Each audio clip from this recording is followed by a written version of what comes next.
manusia menurut pandangan Islam. Dalam agama Islam ada 6 peranan yang merupakan hakikat diciptakannya manusia. Berikut ini adalah dimensi hakikat manusia berdasarkan pandangan agama Islam. Yang pertama, sebagai hamba Allah. Yang kedua, sebagai An-Nas. Yang ketiga, sebagai khalifah Allah. Yang keempat, sebagai Bani Adam. Yang kelima, sebagai Al-Insan. Dan yang keenam, sebagai makhluk biologis atau Al-Bashar. Ontologi dan hubungan manusia. Menurut Omar Muhammad Al-Taumi Al-Syaibani, pengertian manusia adalah makhluk yang mulia. Manusia merupakan makhluk yang mampu berpikir, dan manusia juga merupakan makhluk 3 dimensi yang terdiri dari badan, ruh, dan kemampuan berpikir atau akal. Manusia di dalam proses tumbuh kembangnya dipengaruhi oleh 2 faktor utama, yaitu faktor keturunan dan faktor lingkungan. Menurut Adalbert Schnitzler, pengertian manusia di atas bertolak dari kata hubungan. Hubungan manusia dengan alam raya, hubungan manusia dengan sesamanya, dan hubungan manusia dengan Tuhan. Penciptaan Adam sebagai bapak manusia dalam beberapa ayat dijelaskan secara umum. Materinya berasal dari at-turab atau tanah. Proses penciptaannya melalui firman kun, yang berarti jadilah. Dan kemudian jadilah manusia pertama itu fayakun. Manusia terdiri dari tubuh dan ruh. Hal ini dikuatkan oleh pendapat Jarnawi Hadikusuma. Manusia terdiri dari 2 unsur pokok, yaitu jasmani dan rohani. Epistemologi filsafat manusia menurut pandangan Islam. 1. Konsep penciptaan manusia menurut pandangan Islam. Islam memandang bahwa manusia tercipta bukan dari evolusi dari seekor kera besar, tetapi berasal dari keturunan Nabi Adam alaihissalam. Allah Subhanahu wa Ta'ala juga menjelaskan tentang proses penciptaan manusia secara runtut. Misalnya dalam Quran surat Al-Mu'minun ayat 12-14 yang artinya, dan sesungguhnya kami telah menciptakan manusia dari suatu saripati berasal dari tanah. Kemudian kami jadikan saripati itu air mani yang disimpan dalam tempat yang kokoh yaitu rahim. Kemudian air mani itu kami jadikan segumpal darah, lalu segumpal darah itu kami jadikan segumpal daging, dan segumpal daging itu kami jadikan tulang belulang. Lalu tulang belulang itu kami bungkus dalam daging, kemudian kami jadikan dia makhluk yang berbentuk lain. Maka Maha Suci Allah, pencipta yang paling baik.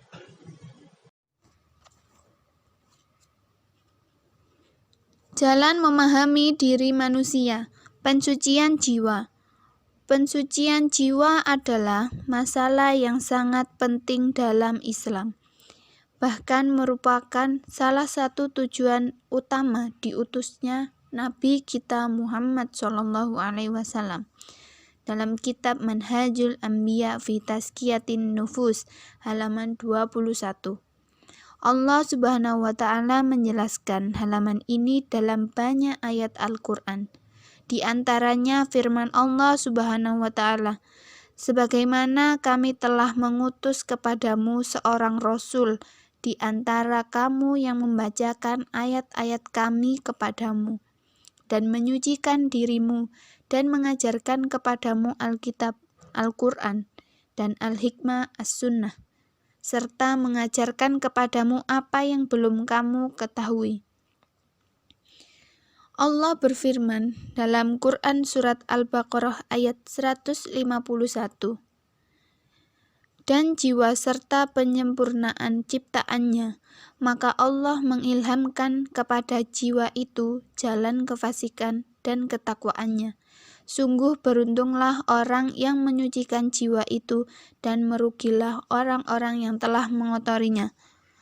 Oleh karena itulah, maka orang yang paling bersih hatinya dan paling suci jiwanya adalah orang yang paling banyak memahami dan mengamalkan Al-Quran dan Sunnah Rasulullah SAW. Tafakur. Cara berikutnya adalah berpikir menggunakan akal yang sehat. Akal yang sehat adalah akal yang tidak tercemari bahaya, dapat memilih dengan pertimbangan yang cermat, dan memegang teguh pilihan tersebut.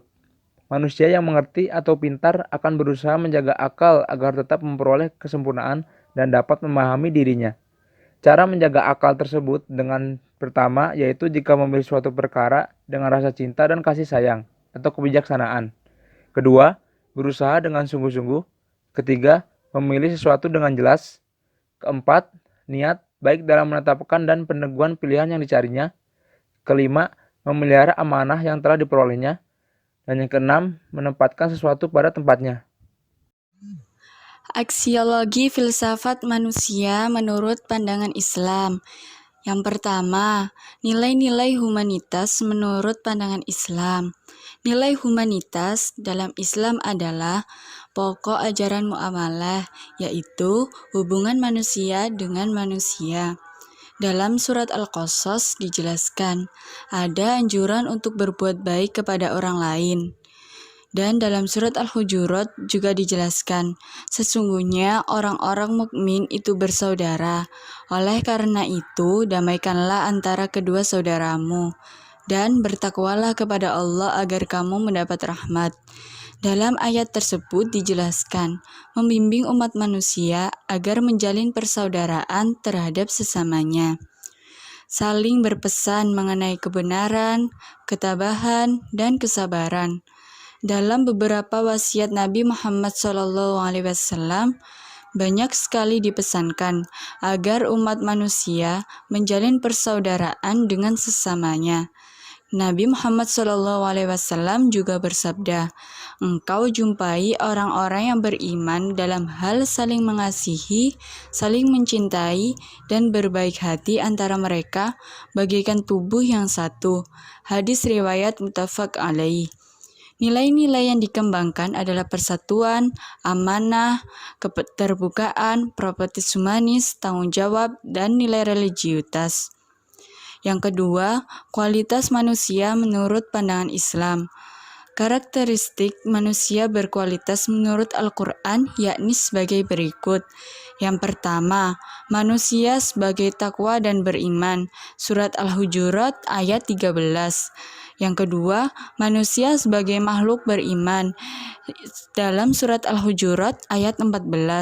Yang ketiga, manusia sebagai makhluk berilmu. Dalam surat Al-Mujadalah ayat 11, manusia lebih mulia daripada makhluk yang lain, karena selain dia berakal, dia juga mengemban tugas yang tidak dimiliki oleh makhluk lain, yakni tugas sebagai khalifah di muka bumi. Manusia merupakan makhluk fungsional yang bertanggung jawab kepada dirinya sendiri, masyarakat, alam, lingkungan, dan terhadap Allah Sang Penciptanya. Manusia berkualitas adalah manusia yang memiliki iman kepada Allah, memiliki amal saleh, memiliki ilmu pengetahuan, memiliki hati yang tentram, dan memiliki ketakwaan. Model manusia menurut pandangan Islam. Al-Ghazali pernah membagi manusia menjadi 4 model. Yang pertama, rojulun yadri wa yadri annahu yadri, yakni seorang yang tahu atau berilmu dan dia tahu kalau dirinya tahu. Orang ini bisa disebut alim atau mengetahui. Kedua, rojulun yadri wala yadri annahu yadri, seorang yang tahu, berilmu tapi tidak tahu kalau dirinya tahu. Ketiga adalah rojulun la yadri wa yadri annahu la yadri, seorang yang tidak tahu, tidak atau belum berilmu tapi dia tahu alias sadar diri kalau dia tidak tahu. Keempat, rojulun la yadri wa la yadri annahu la yadri, seorang yang tidak tahu, tidak berilmu, dan dia tidak tahu kalau dirinya tidak tahu. Eksistensi idealis, paham manusia menurut pandangan Islam. Dalam konsep eksistensial ini, manusia dihadirkan ke dunia ini bukanlah tanpa tujuan. Sebagaimana dikatakan bahwa manusia adalah Abdullah dan Khalifatullah, di mana keduanya diharuskan untuk penuh dengan tanggung jawab. Manusia diciptakan sebagai hamba Allah agar berusaha untuk mengatur dan memakmurkan kehidupan di bumi ini. Menurut Al-Jili, dalam bukunya yang berjudul Al-Insanul Kamil fi Ma'rifatil Awakhiri wa Awail, bahwasanya manusia adalah suatu wujud yang utuh dan merupakan manifestasi ilahi dan alam semesta. Manusia adalah citra Tuhan dan dalam kenyataannya, ia adalah rantai yang menyatukan Tuhan dengan alam semesta. Islam datang untuk membebaskan manusia dan memerdekakan manusia, tetapi dengan ikatan yang bertujuan untuk membebaskan manusia, baik dari hawa nafsu maupun dari materi, atau bentuk-bentuk kejasmanian lainnya, guna mendekatkan diri dan mengikatnya hanya kepada Allah. Kesimpulan, kajian ontologi filsafat manusia berarti mengkaji asal-muasal manusia dalam pandangan Islam secara tekstual. Kedua, epistemologi filsafat manusia menurut pandangan Islam memiliki banyak cara untuk memahami diri manusia, di antaranya yaitu: pertama, penyucian hati dengan cara mengamalkan Al-Quran, wudhu, dan puasa. Kedua, tafakur atau berpikir sejernih-jernihnya. Ketiga, aksiologi filsafat manusia menurut pandangan Islam, produknya adalah sifat-sifat humanitas yang meliputi persatuan, amanah atau kepercayaan, keterbukaan, propetis humanis, tanggung jawab, dan nilai religius. Setidaknya ada 4 model manusia secara nyata menurut Imam Al-Ghazali, yaitu model rojulun yadri wa yadri annahu yadri, atau seseorang yang tahu, berilmu, dan dia tahu kalau dirinya tahu. Yang kedua, rojulun yadri wa la yadri annahu yadri, atau seseorang yang tahu, berilmu, tapi dia tidak tahu kalau dirinya tahu. Yang ketiga, rojulun la yadri wa yadri annahu la yadri, atau seseorang yang tidak tahu, tidak atau belum berilmu, tapi dia tahu alias sadar diri kalau dia tidak tahu. Yang terakhir, rojulun la yadri wa la yadri annahu la yadri, atau seseorang yang tidak tahu, tidak berilmu, dan dia tidak tahu kalau dirinya tidak tahu.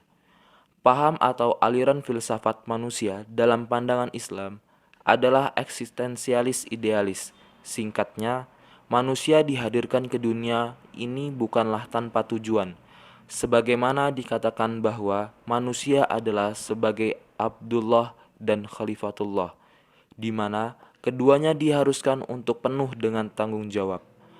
Manusia diciptakan sebagai hamba Allah agar berusaha untuk mengatur dan memakmurkan kehidupan di bumi ini.